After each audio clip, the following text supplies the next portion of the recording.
Assalamualaikum warahmatullahi wabarakatuh. Salam sejahtera untuk kita sekalian. Pada kesempatan kali ini saya akan mempresentasikan tugas studio perancangan arsitektur 2. Sebelumnya, perkenalkan, nama saya Henrikus Polutuna dengan NIM 20211007. Tugas studio perancangan arsitektur 2, desain pembangunan butik. Masuk pada kerangka berpikir. Kita dapat lihat bersama kerangka berpikir sebagai berikut. Kerangka berpikir ini digunakan sebagai alur atau pola dalam sebuah perencanaan. Masuk pada latar belakang. Usaha busana merupakan suatu bisnis yang berkembang pesat dari tahun ke tahun. Hal ini terlihat dari tingginya permintaan konsumen yang akhirnya membuat banyak usaha di bidang busana. Usaha dalam bidang busana yang semakin beragam mempermudah masyarakat untuk menentukan jenis busana yang sesuai dengan kesempatan, kepribadian, dan gaya hidup mereka. Konsep desain. Pada konsep desain saya menggunakan gaya arsitektur modern minimalis dengan tema serenity, yang artinya ketenangan, karena fashion designer memerlukan ketenangan dalam merancang busana. Masuk pada pengertian objek. Menurut Kamus Bahasa Indonesia, butik adalah toko pakaian eksklusif yang menjual pakaian modern berikut segala kelengkapannya, terutama untuk wanita, tentunya sesuai dengan mode muktakhir. Berdasarkan pengertian tersebut, pakaian di butik dikerjakan dengan tangan atau mesin halus. Fungsi objek. Selain untuk mencari keuntungan atau profit, usaha butik juga bertujuan untuk mencukupi kebutuhan masyarakat di bidang busana, serta ikut memajukan lingkungan usaha. Dengan adanya perencanaan tujuan, maka dapat menentukan perencanaan selanjutnya. Kita lanjut pada data dan analisa site. Data lokasi site. Lokasi site berada pada Kabupaten Minahasa, Kecamatan Tondano Selatan, Kelurahan Peru Mahesa Unima. Tepatnya berada di Peru Mahesa Unima Blok D. Alasan saya memilih site tersebut karena sebagian besar penduduk Perum dihuni oleh mahasiswa. Tempatnya strategis, lahan kosong, memiliki view yang bagus, udara yang segar, dan dapat diakses oleh kendaraan umum. Masuk pada data kontur tanah. Terdapat lihat bersama pada gambar di mana site kontur tanahnya miring dan berbatu. Potongan ketinggian kontur berada di atas 12 meter ketinggian dari permukaan aspal. Berikut tampak atas beserta garis kontur. Lanjut, analisa kontur tanah.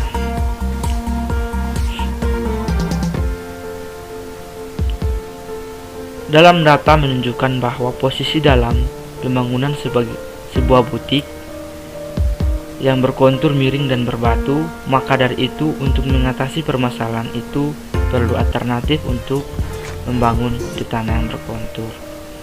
Maka dari itu saya mengambil dua alternatif, yaitu menggunakan fondasi telapak untuk di tanah yang berbatu sekaligus menopang bangunan 2 lantai. Alternatif yang kedua yaitu menggunakan fondasi tiang pancang untuk tanah yang berkontur sekaligus menopang bangunan 2 lantai. Alasannya karena fondasi telapak dan tiang pancang sangat cocok berfungsi untuk menopang beban, yakni 2 lantai pada tanah yang berkontur. Lanjut, implementasi pada kontur tanah. Terdapat lihat bersama. Dengan alasan di atas, fondasi akan digunakan pada fondasi utama pada pembuatan bangunan.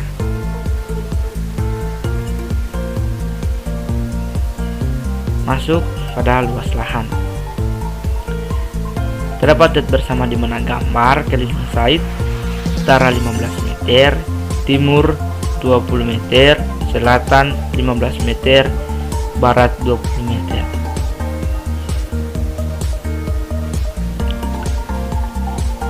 Lanjut pada iklim. Iklim ada 3, yaitu yang pertama angin, yang kedua hujan, dan yang ketiga cahaya matahari. Kita masuk pada data angin. Angin ada 3 arah mata angin. Angin yang pertama yaitu dari gunung bertiup pada sore hari. Angin yang kedua yaitu angin dari lembah bertiup pada pagi hari. Dan angin yang ketiga yaitu angin dari barat bertiup pada bulan November dan Januari. Masuk pada analisa angin. Dalam mendesain, penghawaan itu bagian penting dalam mendesain, tetapi harus dilihat pada porsi yang pas. Maka dari itu saya mengambil beberapa alternatif. Yang pertama yaitu menggunakan double glass untuk menahan angin kuat yang masuk, dan alternatif yang kedua yaitu menggunakan vegetasi sebagai alternatif untuk mengurangi laju intensitas angin. Alasannya karena sebagai memfilter kecepatan angin yang masuk dan juga sebagai bagian dari estetika, maka dari itu perlu ditata dengan baik. Lanjut pada implementasi angin.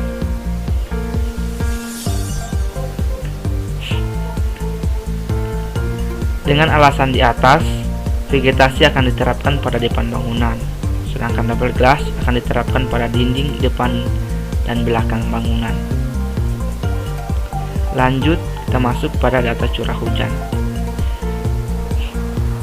Curah hujan di Kota Tondano, curah hujan terendah adalah 75 mm pada bulan September, sedangkan curah hujan paling tinggi adalah 315 mm pada bulan Januari. Lanjut, masuk pada analisa curah hujan. Dapat lihat bersama pada gambar, karena site berada di daerah tropis basah yang memiliki curah hujan yang cukup tinggi, maka saya mengambil beberapa alternatif. Alternatif yang pertama yaitu membuat saluran air dalam site agar taman depan site tidak rusak. Berikut gambar. Alternatif yang kedua yaitu membuat sumur resapan air hujan menghindari banjir karena curah hujan yang cukup tinggi. Berikut gambar dan berikut implementasi kita dapat lihat bersama di samping alternatif pada gambar.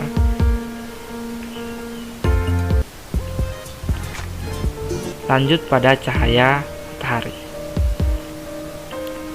Penerimaan cahaya matahari pada pagi hari pukul 6 karena lokasi berada di perbukitan, dan pada jam matahari berada di atas bangunan, jadi mendapat sinar matahari yang cukup baik. Dan pada sore hari matahari sudah berada di belakang bangunan dan didesain tidak menerima cahaya matahari penuh karena sudah berhalang bukit.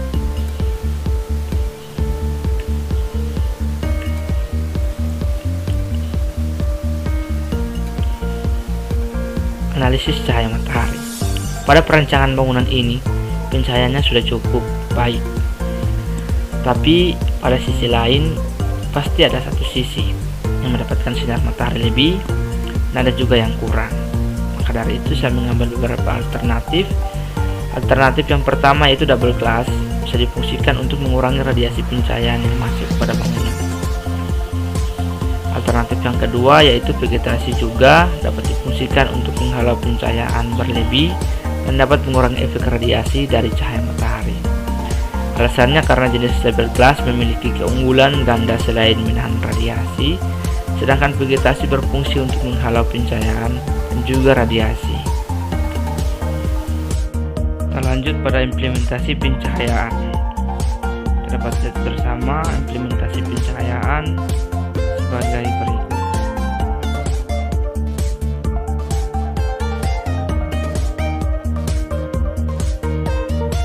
Data kebisingan.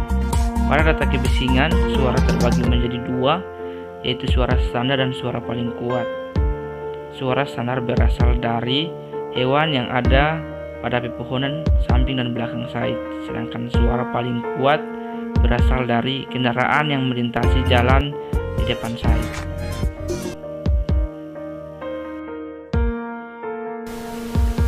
Lanjut pada analisis kebisingan. Dalam perancangan ini, pembangunannya berada di jalan dan akibat turunnya hujan, jadi secara otomatis tidak lari dari kebisingan. Maka dari itu, analisis ini memberi solusi untuk mengatasi kebisingan itu. Alternatif yang pertama yaitu bisa menggunakan bahan gloss wool karena merupakan bahan yang aman sebagai peredam suara. Alternatif yang kedua yaitu bisa menggunakan bahan rock wool yang diterapkan pada dinding. Alasannya karena material tersebut bagus dan sering diterapkan pada desain. Termasuk pada data view. Kita dapat lihat bersama pada view yang pertama yaitu view bagian utara site positif karena terdapat pepohonan yang asli yang membuat kesejukan site.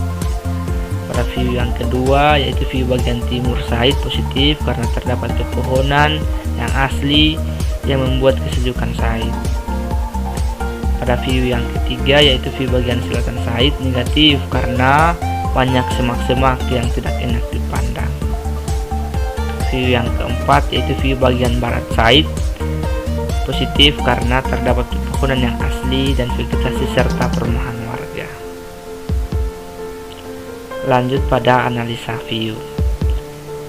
Kita dapat lihat bersama pada view bagian utara, timur, dan barat site positif dikarenakan terdapat pemandangan yang bagus di dekat site. Sedangkan view bagian selatan negatif dikarenakan terdapat semak-semak yang tidak enak dipandang. Maka dari itu saya mengambil alternatif yaitu menggunakan vegetasi dengan menambahkan vegetasi dalam site pada sisi selatan sehingga menjadi view positif. Berikut gambar.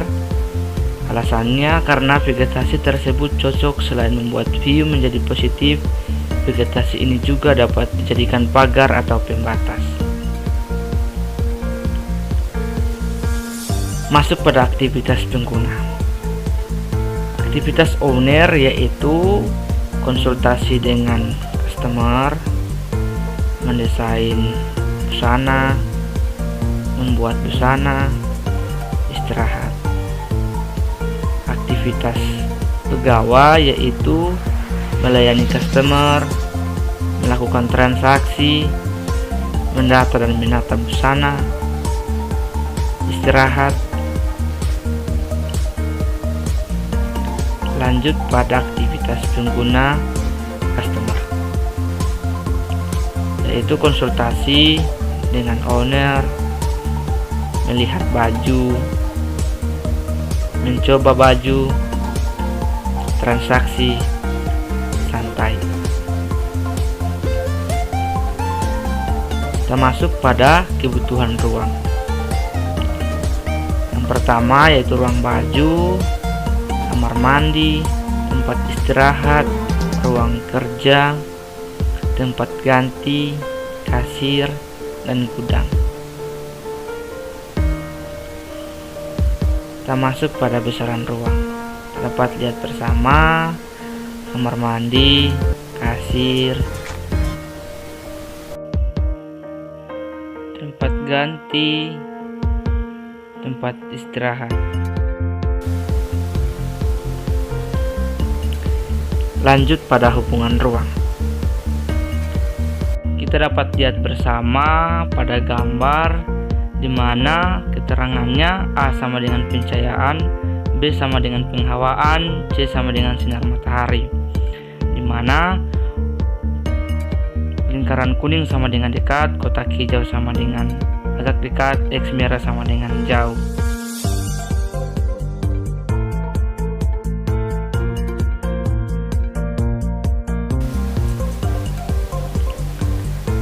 Kita lanjut pada sintesa. Sintesa kontur. Kita dapat lihat pada tabel di mana alternatif, kemudian kemungkinan pelaksanaan, ekonomis, fungsional, estetika.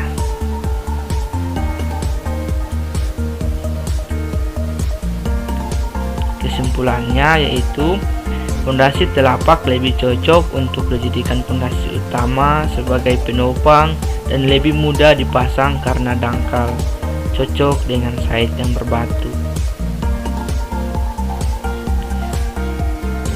Lanjut sintesa angin. Dapat lihat bersama alternatif, kemungkinan pelaksanaan, ekonomis, fungsional, dan estetika. Kesimpulannya keduanya boleh digunakan karena memenuhi syarat yang ditentukan, juga multiguna dalam perancangan ini.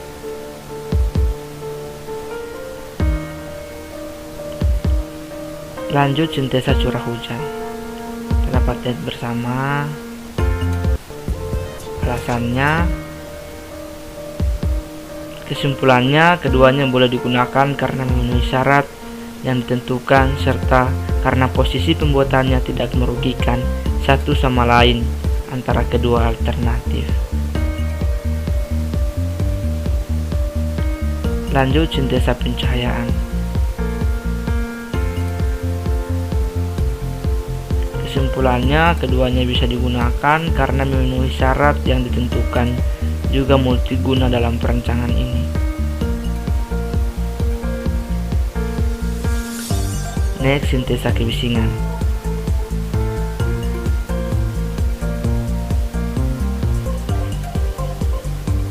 Kesimpulannya keduanya bisa digunakan karena memenuhi syarat yang ditentukan, karena posisi pembuatannya berbeda tempat.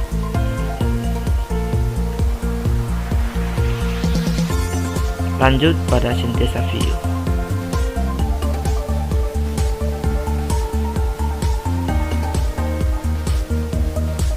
Kesimpulannya keduanya bisa digunakan karena tidak mempengaruhi satu sama lain kedua alternatif ini. Jadi walaupun vegetasi diletakkan dalam site tidak akan mengganggu view yang lainnya, justru akan membuat view negatif menjadi positif. Masuk pada studi bentuk, dapat lihat bersama titik, garis, bidang, dan bentuk. Setiap bangunan memiliki ciri khas sendiri yang membuat bangunan tersebut unik.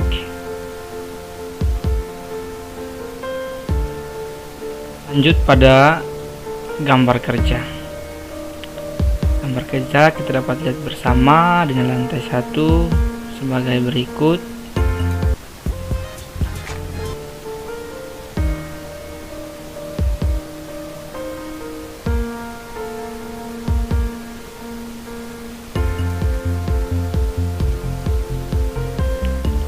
Dan lantai 2 sebagai berikut.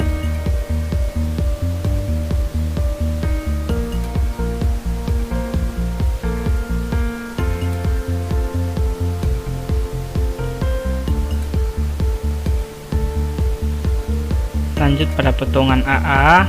Potongan ini diambil dari titik potong yang ada pada Dina. Terdapat lihat bersama pada gambar.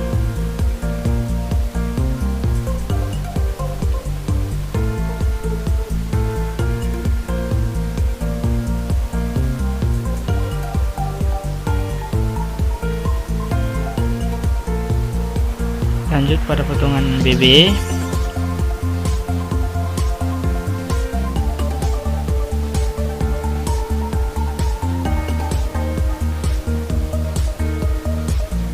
Masuk pada tampak depan sebagai berikut.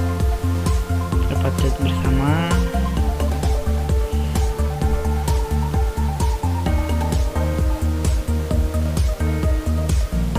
Tampak belakang.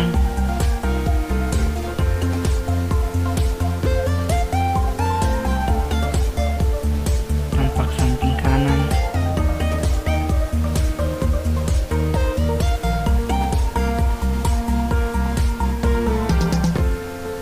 Tampak samping kiri.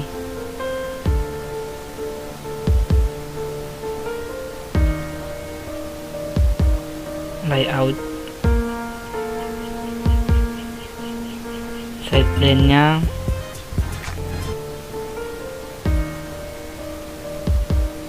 dan layoutnya.